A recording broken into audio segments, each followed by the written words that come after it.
Guys ಇದು big boss ನೋಡ್ತಾ ಶುರು ಮಾಡಿದ್ದಕ್ಕೆ ಈಗ 12 ಗಂಟೆಗೆ ಮುಗಿಸಿದ್ದೀನಿ. ಇಷ್ಟು ಕಾಳು ಒಬ್ಬಳೇ ಇದ್ಕಿರೋದು ಗಾಯ್ಸ್. ಇದ್ಕಿದ ಬೇಳೆ ಸಾರು.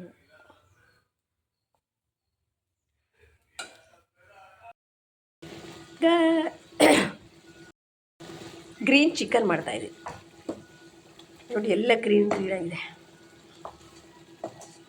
ಇದು ಒಂದೇ ಕೈಯಲ್ಲಿ ಮೊಬೈಲ್ ಇಟ್ಕೊಂಡಿರ್ತೀವಿ, ತಿರ್ಗ್ಸೋಕ್ಕೆ ಕಷ್ಟ ಆಗುತ್ತೆ. ಹಾಗಾಗಿ ಸ್ವಲ್ಪ ಅದು ತಿರ್ಗಿಸೋದು ಚೆನ್ನಾಗಿ ನಿಮಗೆ ಕಾಣಲ್ಲ. ಗಾಯ್ಸ್ ಹೇಗಿದ್ದೀರಾ ಎಲ್ಲ? ಏನು ಗೊತ್ತಾ, ಇದರಲ್ಲಿ ಇನ್ಸ್ಟಾಗ್ರಾಮಲ್ಲಿ ನೋಡಿದೆ, ಯಾವುದೋ ಪೇಜಲ್ಲಿ ಈ ಸರಿ ಬಿಗ್ ಬಾಸ್ ವಿನ್ನರು ಮಹಿಳಾ ಸ್ಪರ್ಧಿ ಅಂತ ಹೇಳ್ತಾಯಿದ್ರು. ಆ ಮನೆಯಲ್ಲಿ ಬರೀ ಜಗಳ ನಡೆಯುವಾಗ ಯಪ್ಪ ಅಂತ ನಮಗೆ ಹುಚ್ಚಿಡ್ದಂಗೆ ಆಗ್ತಿರುತ್ತೆ ಜಗಳ ನೋಡಿದಾಗ. ಅದ ಮನೇಲಿ ಅಲ್ಲಿ ಅಟ್ಮಾಸ್ಫಿಯರ್ನ ಚೇಂಜ್ ಮಾಡೋದು, ಎಲ್ರಿಗೂ ನಗಿಸೋದು ಅಂದರೆ ಗಿಲ್ಲಿ. ಮೇನ್ ಎಂಟರ್ಟೈನ್ಮೆಂಟ್ ಮಾಡ್ತಿರೋದೇ ಗಿಲ್ಲಿ. ಗಿಲ್ಲಿ ಇನ್ ಕೇಸ್ ಇದ್ದಿದ್ರೆ ಆ ಮನೆಯಲ್ಲಿ ಒಂದು ನಗು ಅನ್ನೋದೇ ಇರ್ತಿರ್ಲಿಲ್ಲ. ಅಷ್ಟು ಎಂಟರ್ಟೈನ್ ಮಾಡ್ತಾನೆ ಗಿಲ್ಲಿ. ನನಗೇನೋ ಗಿಲ್ಲಿನೇ ವಿನ್ ಆಗಬೇಕು ಅಂತ ಇಷ್ಟ. ಆಲ್ರೆಡಿ ಫೈನಾನ್ಷಿಯಲಿ ಫಿಟ್ ಆಗಿರೋರು ವಿನ್ ಆದರೆ ಅದಕ್ಕೆ ಏನೂ ಅರ್ಥ ಇರೋಲ್ಲ. ಹಸ್ತಿರೋನಿಗೆ ಊಟ ಕೊಟ್ಟರೆ ಅವನಿಗೆ ಹಸುವಿನ ಬೆಲೆ ಗೊತ್ತಿರುತ್ತೆ, ಕಣ್ಣಿಗೆ ಹೊತ್ಕೊಂಡು ತಿಂತಾನೆ. ಅದೇ ಹೊಟ್ಟೆ ತುಂಬಿರೋರಿಗೆ ಕೊಟ್ಟರೆ ನನ್ನ ಪ್ರಕಾರ ಅದು ವೇಸ್ಟು.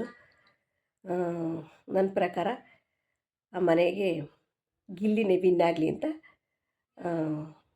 ನಾನು ಬಯಸ್ತೀನಿ. ಇನ್ ಕೇಸ್ ಗಿಲ್ಲಿ ಆಗದೆ ಹೋದರೂ ಲೇಡೀಸೇ ಆಗ್ತಾರೆ ಅಂತ ಅವರು ಜ್ಯೋತಿಷಿ ಹೇಳಿರೋದೇ ನಿಜ ಆದರೆ, ಅಲ್ಲಿ ಫೈನಾನ್ಷಿಯಲಿ ಯಾರು ಅನ್ಸ್ಟೇಬಲ್ ಇದ್ದಾರೆ, ಫೈನಾನ್ಷಿಯಲಿ ವೀಕ್ ಯಾರಿದ್ದಾರೆ, ಲೇಡೀಸ್ ಬರೋದಾದರೆ ಫೈನಾನ್ಷಿಯಲಿ ವೀಕ್ ಇರೋರಿಗೆ ಸಿಗಬೇಕು. ಅದರ್ವೈಸ್ ಗಿಲ್ಲಿ ಬರಬೇಕು ಅಷ್ಟೇ. ನನ್ನ ಉದ್ದೇಶ ಇಷ್ಟೇ. ಫೈನಾನ್ಷಿಯಲಿ ಯಾರಿಗೆ ಪ್ರಾಬ್ಲಮ್ ಇದೆ, ಜೀವನ ನಡೆಸೋಕ್ಕೆ ಯಾರಿಗೆ ಕಷ್ಟ ಇದೆ, ಲೇಡೀಸುಗೆ ಕೊಡಲೇಬೇಕು ಅನ್ನೋದಾದರೆ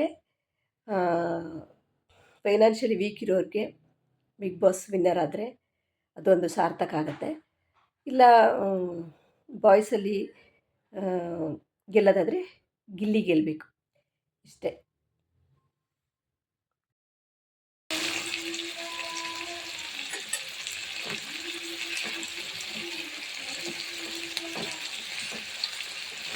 ಇದು ಹಸಿ ಟೊಮೊಟೊ, ಹಣ್ಣಾಗಿಲ್ಲ ಇನ್ನು, ಹಸಿ ಕಾಯಿದೆ. ಇದ್ರದ್ದು ಟೊಮೊಟೊ ಚಟ್ನಿ ಅಂತ ಸಖತ್ತಾಗಿರುತ್ತೆ. ನಾನೇನು ಹಸಿ ಹೇಳೋಕ್ಕಾಗಲಿಲ್ಲ ಅಲ್ಲಿ, ಅದಕ್ಕೆ ಈಗ ವಾಯ್ಸ್ ಓವರ್ ಮಾಡ್ತೀನಿ. ನಾನು ಹಾಕಿದ್ದು ಟೊಮೊಟೊ, ಹಸಿ ಟೊಮೊಟೊ, ಕ್ಯಾಮ್ರಾ ಹಿಡ್ಕೊಂಡು ಹಸಿರು ಟೊಮೊಟೊ, ಹಸಿರು ಕಾಯಿ ಆಗಿರ್ತಾರೆ ಇಲ್ಲ, ಕಾಯಿ ಟೊಮೊಟೊ, ಈರುಳ್ಳಿ, ಬೆಳ್ಳುಳ್ಳಿ, ಕೊತ್ತಂಬರಿ ಸೊಪ್ಪು, ಒಂಚೂರು ಜೀರಿಗೆ, ಹಸಿಕಾಯಿ ಟೊಮೊಟೊ ಇಷ್ಟು ರುಬ್ಕೊಂಡು ಒಗ್ಗರಣೆ ಬೇಕಾದರೆ ಮಾಡ್ಕೋದಿಲ್ಲ ಅಂದರೆ ಇಲ್ಲ. ಗಾಯ್ಸ್ ಏನು ಗೊತ್ತಾ, ನಾವು ಸುಮ್ಮನೆ ಹರಕೆಗಳನ್ನ ಮಾಡ್ಕೋಬಾರ್ದಂತೆ. ಹರಕೆಗಳನ್ನ ಮಾಡ್ಕೊಳ್ಳೋದ್ರಿಂದ ನಾವು ಮರ್ತೋಗ್ಬಿಡ್ತೀವಿ. ಅದನ್ನು ತೀರಿಸ್ದೇ ಹೋದರೆ ಆ ಕಾಟ ಮಕ್ಕಳುಗಳು ಅನುಭವಿಸ್ಬೇಕಾಗತ್ತಂತೆ. ಹಾಗಾಗಿ ಸುಮ್ಮನೆ ಹರಕೆಗಳನ್ನ ಮಾಡ್ಕೋಬಾರ್ದಂತೆ. ಆಮೇಲೆ ಇನ್ನೊಂದೇನೆಂದರೆ,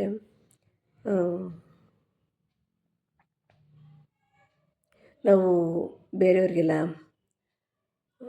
ಅಲ್ಲಿ ಇಲ್ಲಿ ತಂದಿಕ್ಕೋದು, ಗಾಸಿಪ್ ಮಾಡೋದು, ಗಾಸಿಪ್ ಮಾಡೋದು, ಬೇರೆಯವ್ರಿಗೇನಾದರೂ ಹಂಗೆ ಹಿಂಗೆ ಅಂತಿರೋದು, ಇವೆಲ್ಲ ಮಾಡೋದ್ರಿಂದ ರಾಹು ಕೆಟ್ಟ ಫಲಗಳನ್ನ ಕೊಡ್ತಾನಂತೆ. ನಾವು ಮಾಡೋ ಕೆಲಸಗಳೇ ನಮಗೆ ಫಲಗಳಾಗಿ ಪರಿಣಮಿಸ್ತವೆ, ನಮಗೆ ಗೊತ್ತಿರೋಲ್ಲ. ಇನ್ನೊಂದು ಕುಜ ನಮಗೆ ಕೆಟ್ಟ ಫಲ ಯಾವಾಗ ಕೊಡ್ತಾನೆ ಅಂದರೆ, ನಾವು ದೋಸೆ ಮಾಡ್ತೀವಿ ಅಥವಾ ರೊಟ್ಟಿ ಮಾಡ್ತೀವಿ, ಏನಾದರೂ ಒಂದೆರಡು ದೋಸೆ ಒಯ್ದಿರ್ತೀವಿ, ಮತ್ತು ಆಮೇಲೆ ಮಾಡ್ಕೊಳ್ಳೋಣ ಅಂದ್ಬಿಟ್ಟು ಆ ಕಾವಲಿನ ಹಂಗೆ ಇಡ್ತೀವಂತೆ ಒಲೆ ಮೇಲೆ. ಆ ಥರ ಇಡಬಾರ್ದಂತೆ, ಕೆಲಸ ಆದ ತಕ್ಷಣ ತೊಳೆದು ಇಡಬೇಕಂತೆ. ಆ ಕಾವಲಿನ ನಾವು ಒಲೆ ಮೇಲೆ ಇಡೋದ್ರಿಂದ ಮಂಗಳ ನೀಚ ಆಗ್ತಾನಂತೆ, ಮಂಗಳ ಕೆಟ್ಟ ಫಲಗಳನ್ನ ಕೊಡ್ತಾನಂತೆ. ನಾವು ಮಾಡೋ ಕೆಲಸಗಳು ಒಂದೊಂದು ಚಿಕ್ಕ ಚಿಕ್ಕ ಕೆಲಸಗಳೇ ನಮಗೆ ಗ್ರಹಗಳ ಮೂಲಕ ಹಿಂಗೆ ಫಲನ ಕೊಡ್ತಾರೆ, ನಮಗೆ ಗೊತ್ತೇ ಇರಲ್ಲ ಅಲ್ವಾ. ನಮ್ಮ ಕರ್ಮಗಳು ಆ್ಯಡ್ ಆಗೋದು ನಾವು ನಮ್ಮ ಡೈಲಿ ದಿನಚರಿ ಮೇಲೆ, ನಾವು ಆಡೋ ಮಾತಿನ ಮೇಲೆ, ನಾವು ಏನು ಕರ್ಮ ಮಾಡ್ತೀವಿ, ಏನು ಕೆಲಸಗಳು ಮಾಡ್ತೀವಿ ಅದ್ರ ಮೇಲೆ ನಮ್ಮ ಜೀವನ ಶೈಲಿ ಮುಂದಿನ ಜೀವನ ಶೈಲಿ ಅವಲಂಬಿತವಾಗಿರುತ್ತಂತೆ. ಈಗ ಯಾವಾಗಲೂ ನೆಗೆಟಿವ್ ಥಾಟ್ಸ್ ಬರ್ತಿರುತ್ತೆ ನಮಗೆ. ಮಕ್ಕಳು ಹೊರಗಡೆ ಹೋದರೆ ಅಯ್ಯೋ ಸೇಫಾಗಿ ಬರಲಪ್ಪ ಅಂತ, ಗಂಡ ಹೊರಗಡೆ ಹೋದರೆ ಸೇಫಾಗಿ ಬರಲಪ್ಪ ಅಂತ ಯಾವಾಗಲೂ ಗಂಡ ಮಕ್ಕಳ ಬಗ್ಗೆನೇ ನಾವು ಯೋಚನೆ ಮಾಡ್ತಿರ್ತೀವಲ್ವಾ. ಅದೇ ಮೇಯ್ನು. ನಾನಂತೂ ನನ್ನ ಬೇಡಿಕೆ ದೇವ್ರ ಮುಂದೆ ಯಾವಾಗಲೂ ನಮ್ಮ ಮನೆಯವರ ಸಲುವಾಗಿ ಇರುತ್ತೆ, ನನ್ನ ಮಗಳ ಸಲುವಾಗಿ ಇರುತ್ತೆ. ನನಗೆ ನಾನೇನು ಬಿಡ್ಕೊತೀನಿ ಅಂದರೆ ಆರೋಗ್ಯ ಕೊಡು ಅಂತ ಇಷ್ಟು ನಾನು ಬಿಡ್ಕೊತೀನಿ. ಇನ್ನು ಬೇರೆ ಏನೇನು ಬೇಡಲ್ಲ. ಫಸ್ಟ್ ಪ್ರಿಫರೆನ್ಸ್ ನಾನು ನನ್ನ ಮಗಳಿಗೆ, ನಮ್ಮ ಮನೆಯವ್ರಿಗೆ ಬೇಡ್ಕೊಳ್ಳೋದು, ಆಮೇಲೆ ನನಗೆ. ಆವಾಗ ಬರೀ ನೆಗೆಟಿವ್ ಥಾಟ್ಸ್ ಬರ್ತಿರುತ್ತೆ ಅಲ್ವಾ. ಅದಕ್ಕೆ ಏನು ಮಾಡಬೇಕು ಅಂದರೆ ಈ ಹೆಬ್ಬೆಟ್ಟನ್ನು ಕಿರುಬೆರಳಿಗೆ ಕಿರುಬೆರಳಿಗೆ ಟಚ್ ಮಾಡಿಕೊಂಡು ಬುಡಕ್ಕಿಟ್ಕೊಂಡು ಓಂ ರೀಂ ತ್ರಿಮುಖ ಗಣಪತಿಯೇ ನಮಃ, ಓಂ ರೀಂ ತ್ರಿಮುಖ ಗಣಪತಿಯೇ ನಮಃ, ಓಂ ರೀಂ ತ್ರಿಮುಖ ಗಣಪತಿಯೇ ನಮಃ, ಓಂ ರೀಂ ತ್ರಿಮುಖ ಗಣಪತಿಯೇ ನಮಃ ಅಂತ ಈ ಮಂತ್ರನ ಹೇಳ್ಕೊಳ್ಳೋದ್ರಿಂದ ನೆಗೆಟಿವ್ ಥಾಟ್ಸ್ಗಳು ಹೋಗ್ತವೆ. ನನಗೆ ಬೇರೆಯವ್ರ ಬಗ್ಗೆ ನೆಗೆಟಿವ್ ಥಾಟ್ಸ್ ಬರೋದಕ್ಕಿಂತ ನನ್ನ ಬಗ್ಗೆ ನನಗೇನೆ ಜಾಸ್ತಿ ನೆಗೆಟಿವ್ ಥಾಟ್ಸು ಬರುತ್ತೆ. ಯಾರ್ಯಾರಿಗೆ ಕೆಲವರಿಗೆ ಬರೀ ಬೇರೆಯವ್ರ ಬಗ್ಗೆ ನೆಗೆಟಿವ್ ಯೋಚನೆ ಮಾಡ್ತಿರ್ತಾರೆ. ನನಗೆ ಬೇರೆಯವ್ರ ಬಗ್ಗೆ ನೆಗೆಟಿವ್ ಯೋಚನೆ ಬರೋಲ್ಲ. ನನ್ನ ಬಗ್ಗೆ ನನಗೆ ಮಾತ್ರ ನೆಗೆಟಿವ್ ಥಾಟ್ಸ್ ಬರ್ತಾ ಇರುತ್ತೆ. ಹಾಗಾಗಿ ಯಾರ್ಯಾರಿಗೆ ನೆಗೆಟಿವ್ ಥಾಟ್ಸ್ ಬರ್ತಾವರಲ್ಲ, ಈ ಹೆಬ್ಬೆಟ್ಟನ್ನು ಚಿಕ್ಕ ಬೆರಳು ಹತ್ರ ಇಟ್ಕೊಂಡು ಓಂ ರೀಂ ತ್ರಿಮುಖಾಯ ಗಣಪತಿಯೇ ನಮಃ ಅಂತ ಹೇಳ್ಕೊಳ್ಳೋದ್ರಿಂದ ನೆಗೆಟಿವ್ ಥಾಟ್ಸು ಹೋಗ್ತವೆ. ನಿಮ್ಮಲ್ಲಿರೋ ಭಯ ಎಲ್ಲ ಹೋಗುತ್ತೆ. ಏನಂದರೆ ನಾನು ಇನ್ಸ್ಟಾಗ್ರಾಮಲ್ಲಿ ನೋಡಿದೆ, ಯಾರ್ಯಾರಿಗೆ ಮೈಕೈ ನೋವಿರುತ್ತೆ, ಇನ್ನೊಂದು ಯಾವಾಗಲೂ ನೋಡ್ತಿದ್ದು ಲಟ್ ಲಟ್ ಲಟ್ ಅನ್ನಿಸ್ತಿದ್ರು ಅವರು.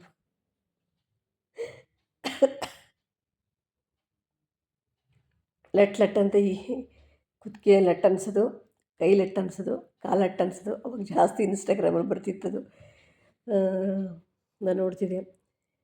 ಲಟ್ ಲಟ್ ಅನ್ನೋ ಅದೇನು ಮರ್ಮ ಚಿಕಿತ್ಸೆನೋ ಅದೇನೋ, ನಂಗೆ ಅದ್ರ ಬಗ್ಗೆ ಐಡಿಯಾ ಇಲ್ಲ. ಇನ್ನೊಂದು ಬರ್ತಿತ್ತು, 1200ಕ್ಕೆ ಅಷ್ಟೇ ಅಂತೆ. ಯಾರ್ಯಾರಿಗೆ ಸೊಂಟ ನೋವಿದೆ, ಬೆನ್ನು ನೋವಿದೆ ಅವ್ರಿಗೆಲ್ಲರಿಗೂ ಟ್ರೀಟ್ಮೆಂಟ್ ಇದೆಯಂತೆ ಬ್ಯಾಂಗ್ಳೂರಲ್ಲೇ. ಬೇಕಾದರೆ ನಾನು ಅವ್ರ ನಂಬರನ್ನು ಹೇಳ್ತೀನಿ. ಯಾರ್ಯಾರಿಗೆ ಸೊಂಟ, ಬೆನ್ನೋವು, ಕಾಲು ನೋವು ಇದೆಯವರೆಲ್ಲ ಒಂದು ಸರಿ ಹಾಸ್ಪಿಟ್ಲಿಗೆ ಹೋಗಿ ವಿಸಿಟ್ ಮಾಡ್ಬೋದು. ನಂಬರ್ ಹೇಳ್ತೀನಿ, ಬೇಕಾದರೆ ಬರ್ಕೊಳ್ಳಿ.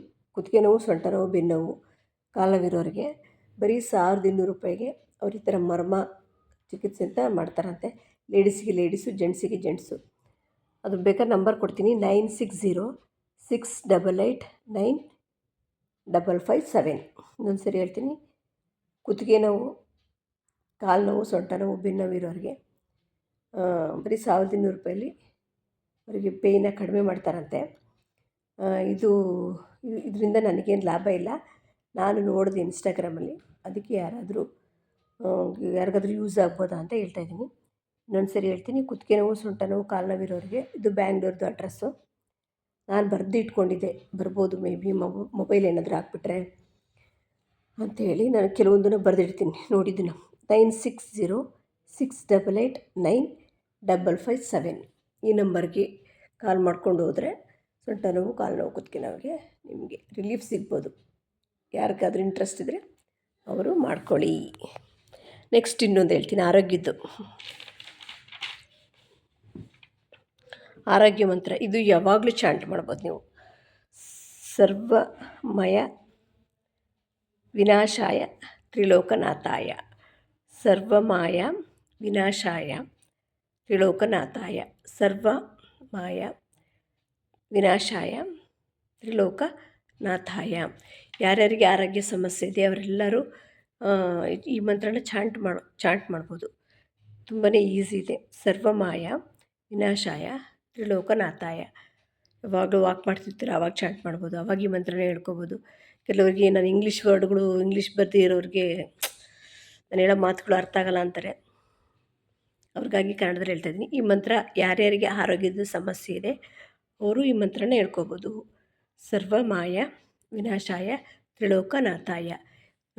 ವಾಕ್ ಮಾಡ್ತಾ ಹೇಳ್ಕೊಬೋದು, ಅಡುಗೆ ಮಾಡ್ತಾ ಹೇಳ್ಕೊಬೋದು, ಏನಾದರೂ ಕೆಲಸ ಮಾಡ್ತಾ ಈ ಮಂತ್ರನ ಹೇಳ್ಕೊಳ್ಳೋದ್ರಿಂದ ಆರೋಗ್ಯ ಸುಧಾರಿಸುತ್ತೆ. ಇದಕ್ಕಿಂತ ದಿ ಬೆಸ್ಟ್ ವೇ ಅಂದರೆ ಓಂ ರೀಂ ಕುಂಜಿತ ಪಾದಂ ಶರಣ. ಇದು ಶತ್ರುನಾಶ, ಆರೋಗ್ಯ ಸುಧಾರಿಸುತ್ತೆ, ಹಣಕಾಸಿನ ಸಮಸ್ಯೆನೂ ಬಗೆಹರುತ್ತೆ. ಓಂ ರೀಂ ಕುಂಜಿತ ಪಾದಂ ಶರಣಂ. ಈ ವಿಡಿಯೋ ಇಷ್ಟವಾದಲ್ಲಿ ಲೈಕ್ ಮಾಡಿ, ಶೇರ್ ಮಾಡಿ, ಸಬ್ಸ್ಕ್ರೈಬ್ ಮಾಡಿ. ಬೆಳಗ್ಗೆಯಿಂದ ಕೆಲಸ ನಾನು ಏನೇನು ಕೆಲಸ ಮಾಡ್ತೀನಿ ಅಂತ ಇನ್ನೊಂದು ದಿವಸ ಹೇಳ್ತೀನಿ. ಓಕೆನಾ.